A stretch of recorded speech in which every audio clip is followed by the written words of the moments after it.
You have got to be kidding me. The audacious nature, the audacity.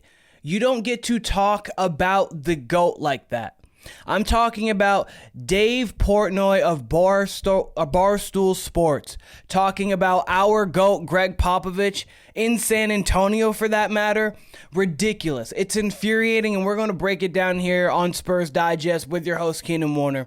If you guys haven't yet, make sure you take a spur of the moment to get every Spurs moment moving forward by hitting that subscribe button so you don't miss all the great content we've got going for you here. Great, fun, great all that stuff. Don't really care right now because you don't get to say this in San Antonio and think you're getting away with it. I understand the San Antonio faithful there were not like, they booed him, of course, but you don't get to get away with this kind of stuff. You don't say, I hate Gregg Popovich in San Antonio and say much more and get away with it. Not going to happen. But that is what happened in San Antonio, I believe 2 days ago on Saturday, preparing for the March Madness tournament. It was a great March Madness day. Duke lost, obviously. Hopefully your guys' hot takes brackets are doing well. Anyways, this is a lesson how to make a bad impression on residents of San Antonio. With the NCAA Final Four in San Antonio, Barstool's Dave Portnoy took his show to the Alamo City for a live taping and took a massive swipe, understatement, that's an understatement, at San Antonio Spurs head coach Gregg Popovich. During the filming of the show, the controversial host decided to call out Pop, and he did not hold back. He started with this. I hate Gregg Popovich. I absolutely hate Gregg Popovich. He is an absolute pompous blank. Just coach the team. He thinks he's God. He thinks he's the righteous morality. He always lectures you. I feel like Popovich is lecturing you. I don't want to hear it. Coach your team and shut up. First off, we're going to get into the history of Gregg Popovich here in just a moment. He went on also to say, I know I'm in the middle of the San Antonio crowd, but I just have to say I hate Gregg Popovich. And what this article doesn't highlight, it shows the whole video. It's a minute 30 of him going off on Gregg Popovich. And from there, he doesn't only just say, oh, well, Gregg Popovich, he's like, Gregg Popovich, basically, how could you not when you had Tim Duncan, Manu Ginobili, Tony Parker. You had all these great players. You didn't have to really do anything. You got inherited all of this stuff. The teams are great. I like the teams, but I think the coach is not great. What? Excuse me? Excuse me. Did they have all those players? Yeah. But let's not make it seem like Tony Parker was a top 3 pick in the draft. Let's not think that Manu was a lottery pick in this draft, in any draft. We clearly know what Tim Duncan was, because Tim Duncan was great. But, well, let me just end, before I go into all of that, Portnoy is known for his outlandish takes and over-the-top personality, but perhaps he went too far this time by aiming at Pop and roasting him while knowing all he has done for the city, the players, and his generosity. The Spurs coach will not return the season after suffering a mild stroke, but did say he's recovering and hoping to return to the sidelines next season. We clearly know, and hopefully he will just coach and not be too over the top and too arrogant and blah, blah, blah, all the ridiculous stuff. Okay, NBA coaches in history.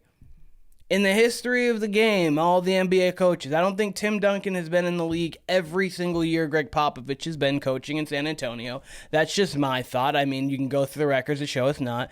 Obviously, from Red Auerbach to Gregg Popovich, all the great coaches that we've had in this game. And just in case you need to see a little bit more, he's number 1 in coach wins all time. You great San Antonio Spurs fans know that. That's a lot of wins.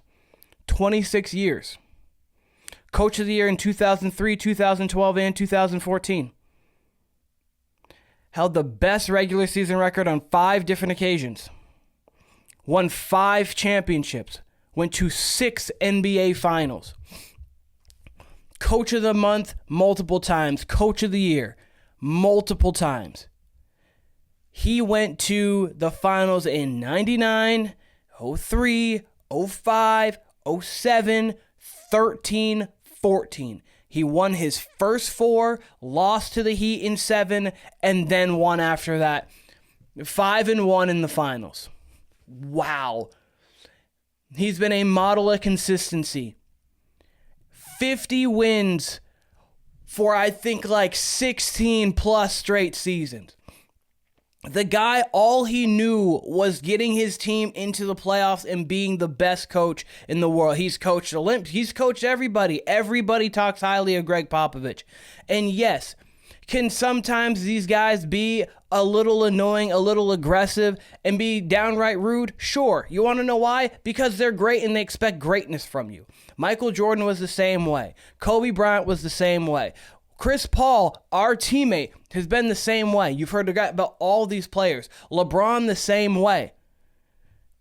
Obviously, you need to have when you're great, you need to have that.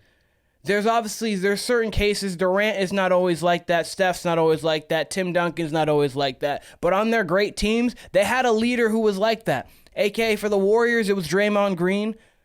And for the Spurs, it was Gregg Popovich. Why? Because Gregg Popovich knows what he's doing. He knows how great of a coach he is, and we all know how great of a coach he is. And he said that he just inherited all of these great players like he started coaching in 2002. Actually, assistant coach from 88 on, and then he was a coach in 96, 97. They weren't great that year. You want to know why? There was injuries that happened. And then Tim Duncan did fall into his lap. It happens. You know what? People are doing great things with great players.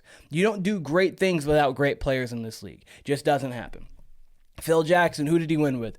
Oh, he won with Mike and Scotty, then won with Kobe and Shaq, then won with Kobe and Powell. Okay.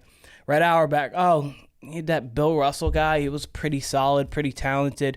Pat Riley, Magic? Oh, and then he came back and he had Wade and Shaq. Like, you go through all the great coaches ever. Steve Kerr, I just have Draymond Green and Steph Curry. Then I had Klay Thompson and Kevin Durant for a period of time. Like, if you're a great coach, all-time great coach, you've got to have great players. But you get the most out of your role players, and that's what makes you a great coach.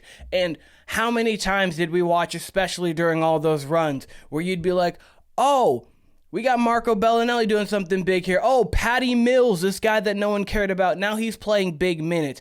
We're going to go over and we're going to get Boris Diaw and make him play important minutes. Like, Manu Ginobili and Tony Parker were projects. They didn't just come into the league polished players who they were in their prime. But they still were able to grow under the tutelage of Gregg Popovich. So what are we doing here? I understand you can hate greatness, and it's fine to hate greatness. It's fine to hate success. But there is no need for that just because Gregg Popovich sometimes can be annoying. Sure, Gregg Popovich sometimes can be a little bit in your face. Whatever. You know what he does? Wins at an insane rate more than any other coach in the history of basketball. You want to know why? I know that because of this graphic right here. Number 1, 1,388 wins.